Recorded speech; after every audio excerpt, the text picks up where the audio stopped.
వాళ్ళు వచ్చారు ఇప్పుడు బస్సులో 10-20 అట్లా. ఎమ్మెల్యే గారు ఓన్లీ ఒక్కరు మాత్రం వెళ్తారా? కార్లో ఎమ్మెల్యేతో పాటు నాయకులు అంతా ఉంటారా? చూడాలి ఎవరు ఉంటారు అనేది. ఎవరైనా ఉంటే మాత్రం మీరు ఆన్సర్ చెప్పాల్సి వస్తుందా? అది మనం వీడియో తీస్తాం కదా, ఎవరు తెలుసు. ఎవరైనా ఉండే అతని కార్లో గన్మ్యాన్ తప్ప వేరే వాళ్ళు ఎవరైనా ఉంటే మీరు ఆన్సర్ చెప్పాల్సి వస్తుంది. మేము లేదంటే ప్రొటెస్ట్ చేయాల్సి వస్తుంటుంది. మేము అధికారం శాశ్వతం కాదు సార్, ధర్నా చేసే అనుకూలంగా ఉండొద్దండి సార్, ఇరుపక్షాలు ఆలోచించండి సార్.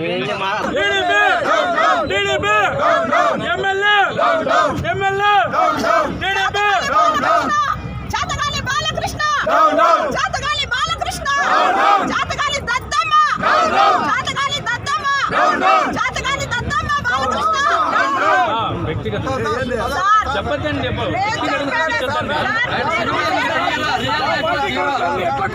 రూల్స్ ఏముంటాయి చేయండి సార్. అరెస్ట్, ఉరి శిక్ష ఏం అసలు చట్టం కదా మీరు. లేదు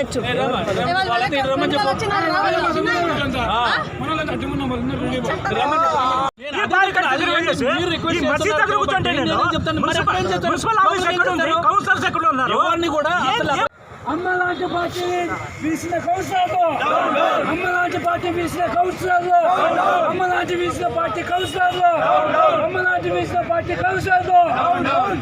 జై జగన్, జై జగన్, చెప్పండి సార్. ఏంటి పరిస్థితి చెప్పండి.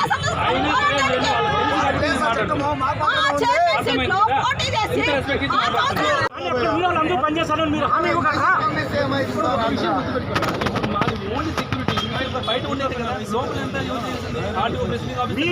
మీరు రాపుతున్నారు కదా ఆ బ్యారికేడ్స్ ముందర, మున్సిపల్ ఆఫీస్ ముందరే ఉంటాం మేము. మమ్మల్ని అక్కడ రాపండి, సంతోషం. మేము లోపలికి వెళ్ళాం మేము మున్సిపల్ ఆఫీస్.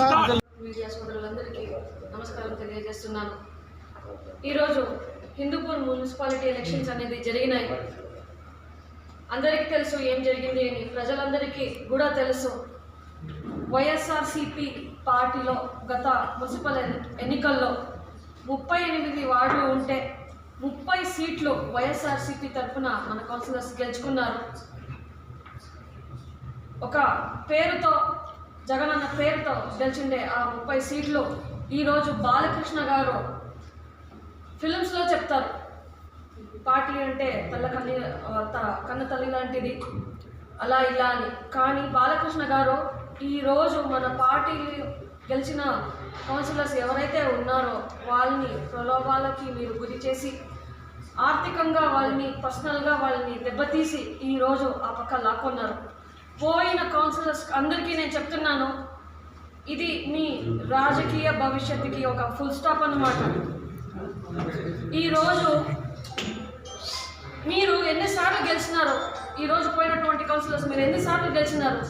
ఒకరో ఇద్దరో తప్పితే ఎన్నిసార్లు మీరు గెలిచినారు? మీకు రాజకీయ పాస్ట్ అనేది ఉందా?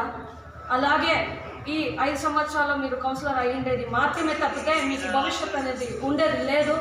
ఇది గుర్తుంచుకోండి. ఆ పక్క పోతే మీకు మర్యాద కూడా ఉండలేదు. ఈరోజు మన వైఎస్ఆర్సీపీ కౌన్సిలర్స్ తరఫున, మన వైఎస్ఆర్సీపీ కౌన్సిలర్స్ కానీ, మన పార్టీ కార్యకర్తలు కానీ ఎవరైతే నిలిచినారో వాళ్ళందరికీ నేను కృతజ్ఞతలు తెలియజేస్తున్నాను.